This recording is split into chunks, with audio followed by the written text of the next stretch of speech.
Yan, so crowd morning po everyone, sa lahat po ng mga kapwa natin na kasiwan, especially sa ating pong unit team.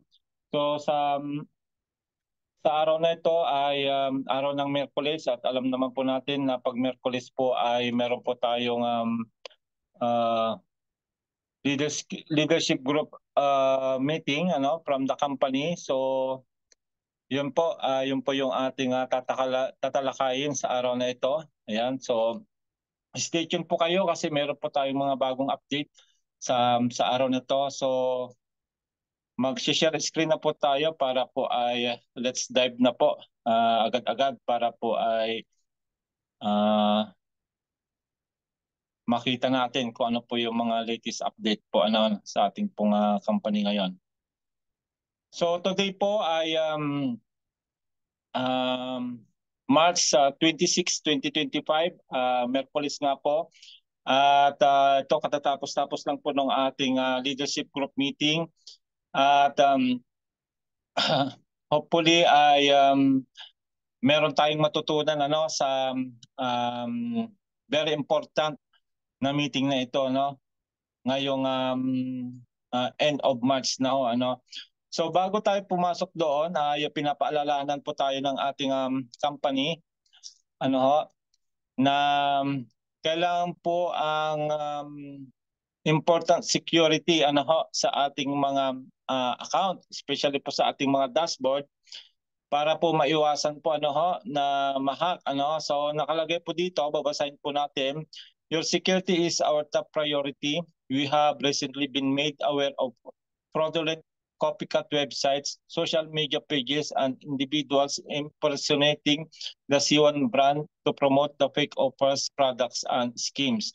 Dahil nga po ay nag-launch na po yung ating pong Corbit, lalo linabas na rin po yung ating Corbit contract address. So ginagaya na po ito kung kaya ay mag-ingat daw po tayo. To ensure you are engaging with the genuine C1 promotions and updates, always check your back office. All official announcements will be posted there. Do not trust unsolicited emails, messages, or social media posts claiming to be from C1. Okay pa? If in doubt, contact our official support team at support@c1official.com. Stay vigilant and help us protect the C1 community. If you come across suspicious activity, report it to us immediately. Kasi nga po ay yun nga po ay lalabas na po kasi yung ating Corbit sa exchange, kaya yan marami na pong gumagaya So meron po tayong weekly update, episode 117, at pinaliwanag po dito ng ating network development director na si Sir Raj na lahat po ng nakikita nyo sa baba ay matatapos na po yan sa end of this month, sa March 31. Kung kaya panoorin po natin ito para po maintindihan natin at makapaghanda na rin tayo sa nalalapit nga pong pagdating ng April, kasi nga po sa April po mangyayari yung mga sinabi ng company natin lately, yung streaming, yung exchange, etc. So yan, dadaanan natin mamaya. So ngayon po ay naglabas po sila ng bagong promotion, yung tinatawag po nating BOGO promotion. So naniniwala po ako na lahat tayo ay medyo nauumay na, nauumay na po tayo sa mga promotion na iyan. Pero ang sabi ng company ay ito na po yung last na magpro-promotion sila ng starter packages, yung NFT packages na may Corbit pa po ang laman.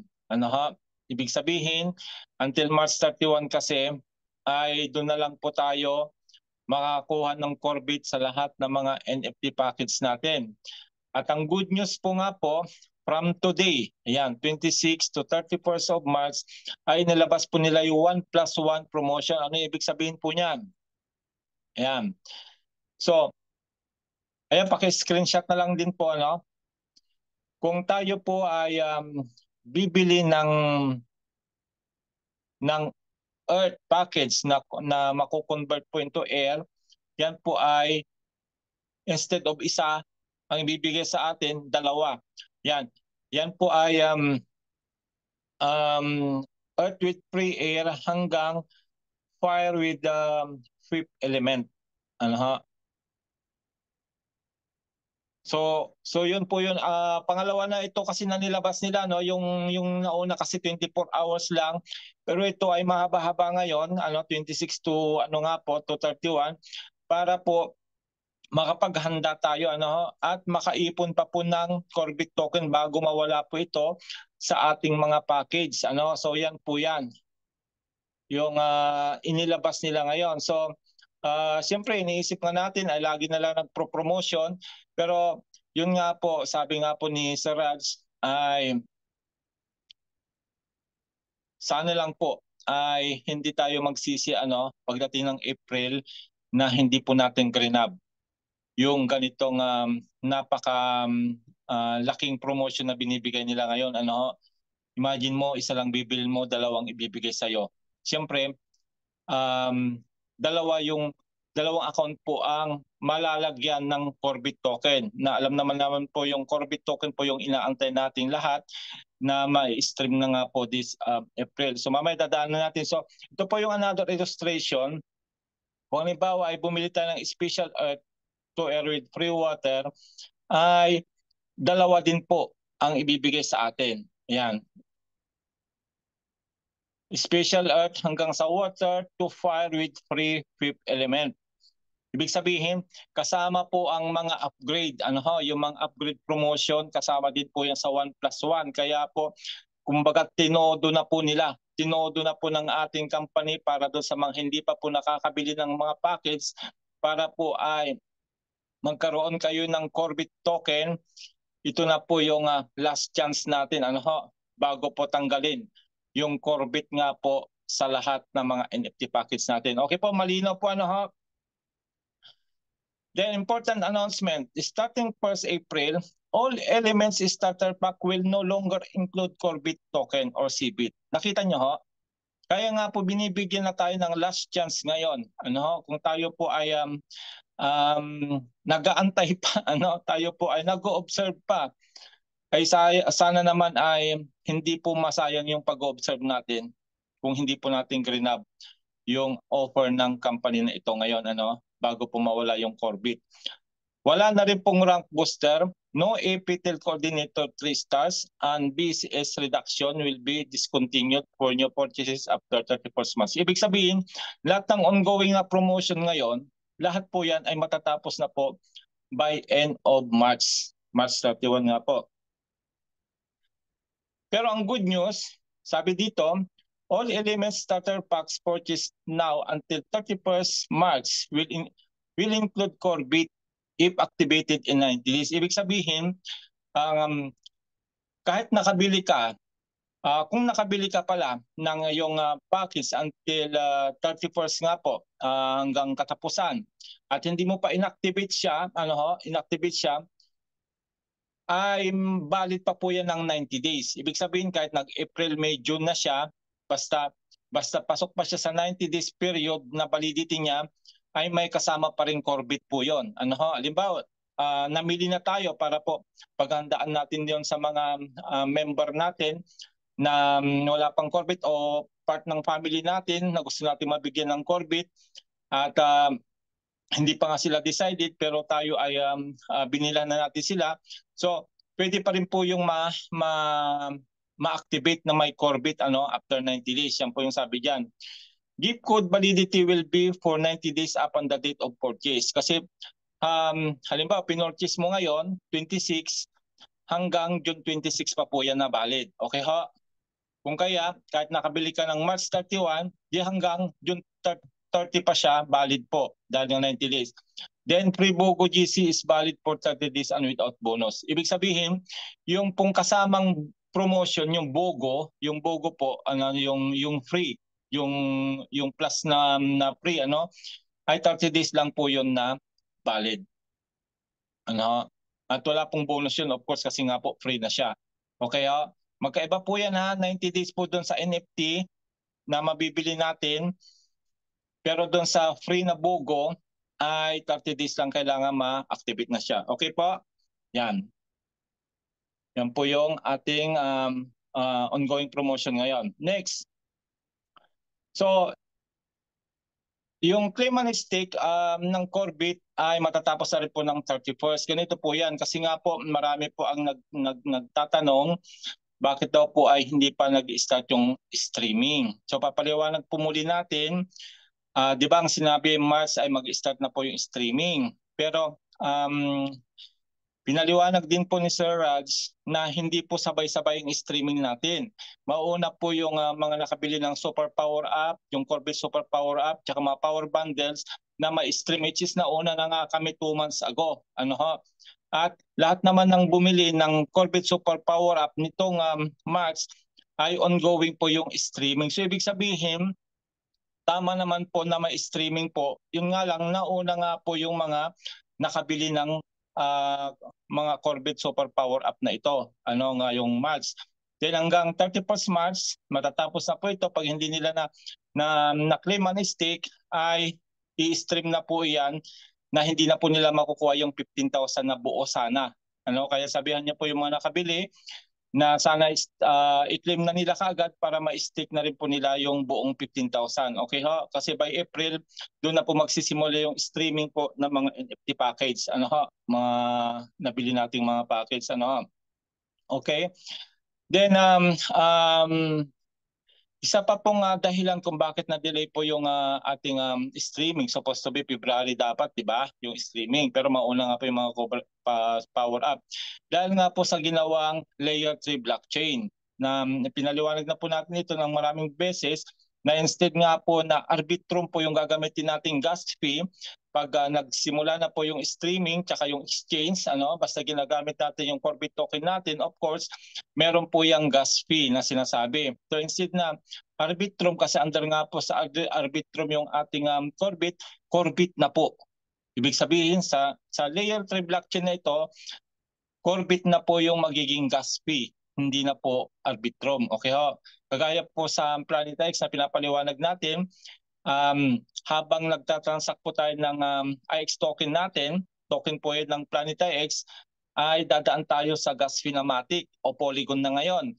So, instead na mangyaring ganon, Arbitrum ay Corbit na.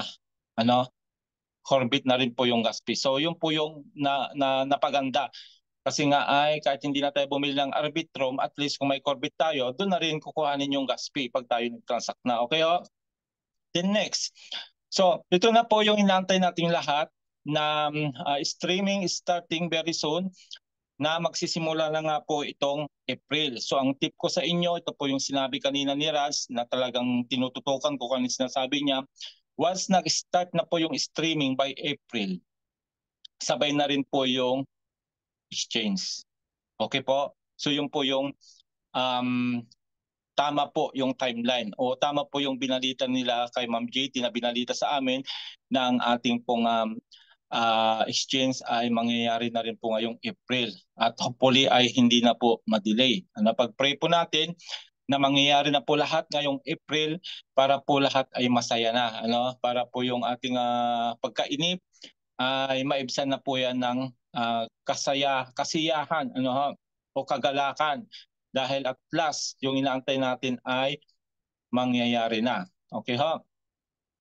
Then another po very important po na kailangan nating mabili.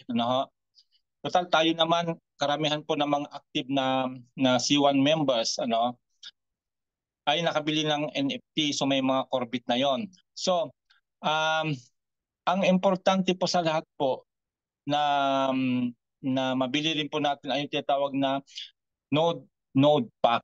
Ayan, node pack. At ano ba itong node pack na ito? So pinaliwanag dito ang node pack o node NFT. Bakit kailangan natin siyang bilhin? Sabi dito, node NFTs are blockchain-based asset that let holders earn rewards from transaction fees on the C-Link blockchain. They provide passive income ownership in the network, making every transaction an earning opportunity. Yan nga yung sinasabi ko sa inyo dahil doon sa layer 3 blockchain natin at ang gagamitin nating gas fee ay Corbit na. So may ipon po lahat ng gas fee transactions natin pag ginagamit natin si Corbit at ikaw na may node NFT ay makikinabang. Magkakaroon ka dito ng tinatawag na passive income. Depende sa dami ng node NFT na hawak mo. Okay ho? So makikita mo dito, gas fee collection, every transaction on Sealink chain incurs a CBIT or Corbit gas fee collected continuously over 30 days. Reward pool growth, collected fees automatically flow into the node NFT's reward pool throughout the cycle. Kagaya din po sa ating PlanetX na every month po na linalagyan nila yung ating pool, different pool sa staking doon. Kung kaya nakakatanggap po tayo doon ng reward sa mga in-stake natin. Ano ba yung mga in-stake natin doon? Meron tayong X staking, meron tayong crystal staking, meron tayong territory staking, meron tayong energy staking, meron tayong landmark staking, So lahat po 'yon nag-generate po ng passive income at ganoon din po mangyayari po dito sa ating node NFT pag in-stake natin o pag nakabili tayo at na-stake natin, magkakaroon po yan ng passive income. Sabi dito, claim rewards in CBIT, stake NFTs on CBIT rewards which can be claimed directly to wallets. Nakita nyo ho?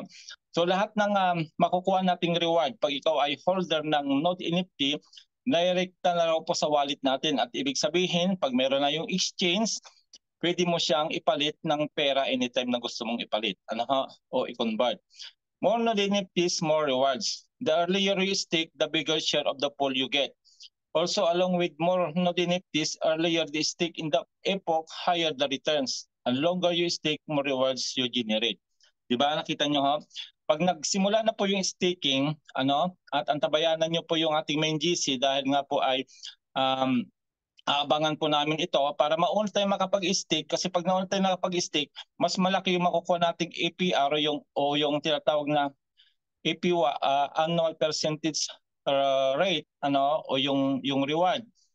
At siyempre, the longer na stake natin, kagaya po sa Corbit staking, meron po tayong 6 months, 12 months, 24 months, 48 months. Siyempre, the higher rewards na ma-generate niya. Okay ha? At ang paliwanag dito kanina, siyempre, meron kasing dalawang uri ng bibili natin. Isang Supernova Ultimate Node, diyan po ay nagkakalaga ng 5,500 euro, 550 euro na may kasamang 55 node NFT at meron namang Supernova Master Node na ang halaga nito ay 110 euro na may kasamang 8. Ang paliwanag kanina doon sa meeting, siyempre kung ikaw ay may apartment, marami kang paupahang apartment. Siyempre kung isa lang yung apartment mo, yun lang din makukuha mong renta, isang apartment lang. Pero kung ikaw ay nagkaroon ng 8 apartment, ayan, 8 node NFT o 8 apartment, siyempre mas marami yung upa na makukuha mo one buwan. Kasi nga passive income nga po yun. Of course, pag kinuha natin yung mas malaking package na may 55 node NFT, meron kang 55 na apartment, ay aba naman, kahit na hindi ka na magtrabaho, ay meron ka ng darating na passive income. Kaya ganun po yung paliwanag kanina. Kaya i-grab po natin yung opportunity na ito bago siya mawala sa March 31 din po yan at hindi na raw po yan babalik kasama nung NFT package natin na mawawala na po yung Corbit. Okay ho? Then next, si Metaverse naman po yung pag-usapan natin. So ngayon, pakicheck na po na lang po yung ating back office sa Metaverse kasi ay linagay na po nila dyan yung February leaderboard. Ano ibig sabihin? Yung mga nakapasok sa top 2,000 doon sa MTX ay may reward na makukuhang Corbit. So pakicheck na lang diyan sa ating back office kung kasama po kayo doon. Okay ho?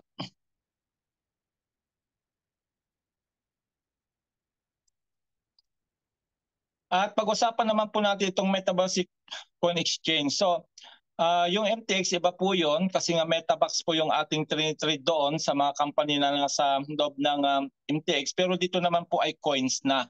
Coins na po yung ating iti-trade, kaya nga Metaverse Coin Exchange. At may na-ilance na po silang Sham na coin kung saan dito kami nagtitrade ngayon. At mas dinalaro ko ito, mas ginugusto kong laruin ito kasi actually dalawa lang yung trade ko dito. Dalawang coin lang ako nagtitrade dito. Ayan, dito kay Solaris Spark at saka ka Infinity Loop kasi volatile siya, pero kung matimingan mo na makabili ka dun sa mababang price tapos biglang tumaas, ang laki po ng kita kasi nga po dito ay paramihan po ito ng metacoins. Para pag dami ng metacoins mo, makakapasok ka sa different league. Meron pong requirements para makapasok po tayo sa League 1 to League 10 at ang inyong lingkod ay nasa League 5 na po. At tayo po ay nasa top 12. Kanina po tinignan ko nasa top 2 na po ako. So malapit ko na pong ma-overtake yung top 1. So hopefully ay bago matapos ang gabing ito ay maging top 1 tayo. So meron pong diskarte ito at tinuro naman na ni Sir Mutski, pero soon pag napipera po yung ating chips, kasi po habang naglalaro tayo dito, meron po tayong chips na makukuha, conversion ng metacoins natin. Yung dami ng metacoins natin, meron po yung kapalit na chips, at yung chips na yon, yung po yung i-exchange naman po natin sa USDC o Corbit din. Kung kaya, yan, live na po siya. Kung gusto niyo pong makapasok sa Metaverse Crypto Edition na may nakalaan po ditong 5 million USDC ang Corbit, at marami na pong kumikita doon sa minigame kasi everyday po na namimigay po ng USDC yung ating minigame. Marami na pong nasa Uniteam ang kumita doon. At congratulations po sa inyo na mga kumita na.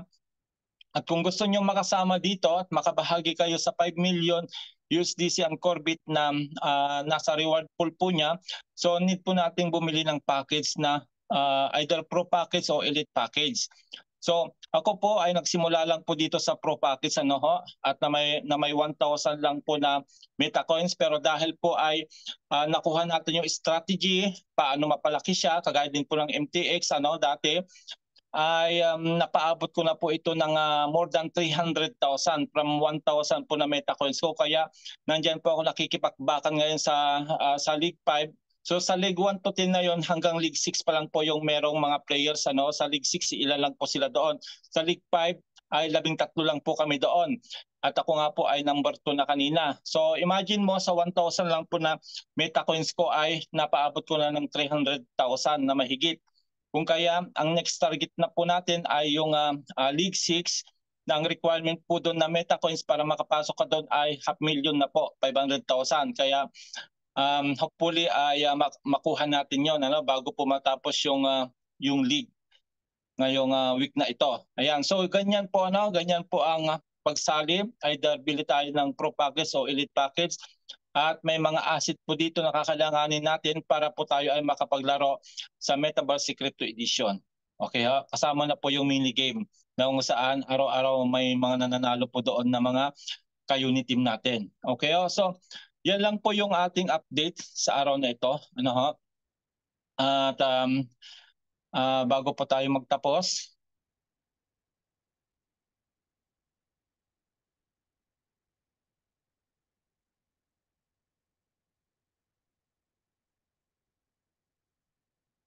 ayan. So bago pa tayo magtapos ay alam ko po na tayong lahat ay nag-aantay, yung iba naiinip na. Ganon din po kami mga leaders, nag-aantay din po kami para dito nga po sa mangyayaring streaming, exchange. At yun nga po, sa news kanina ay nabuhayan po ako ng loob. Gawa ng this April nga po ay mangyayari na po yung streaming. Streaming na po ito ng mga NFT package natin. Kung ikaw ay nakabili dati ng Earth, Air, Water, Fire, Fifth Element o yung Ether, ay i-stream na po yan. Yun nga po, isasabay na raw po yung exchange. So ilang tulog na lang po yung ating antayin, at talagang kami naman po talaga ay gustong-gusto na naming mangyari para po yung ating mga doubts, yung ating mga negative na mga naririnig ay mawala na po. And hopefully ay mangyari na po para po ay lahat ay happy na, para po ay magtuloy-tuloy na po yung ating pong network, magtuloy-tuloy na po yung ating sinimulan na hindi na po tayo mababash o kaya hindi na tayo pag-isipan ng negative pa ng mga ibang tao dahil nga po medyo mahaba nga rin yung pag-aantay natin. At gaya ng sinasabi ko nga na kung may nilaga ay meron tayong kung may tiyaga may nilaga, no? So again, salamat po sa ating lahat. At kita-kita po muli tayo by April na po. Hopefully meron na po tayong magandang balita sa April Okay ho. God bless po sa ating lahat and see you again next time.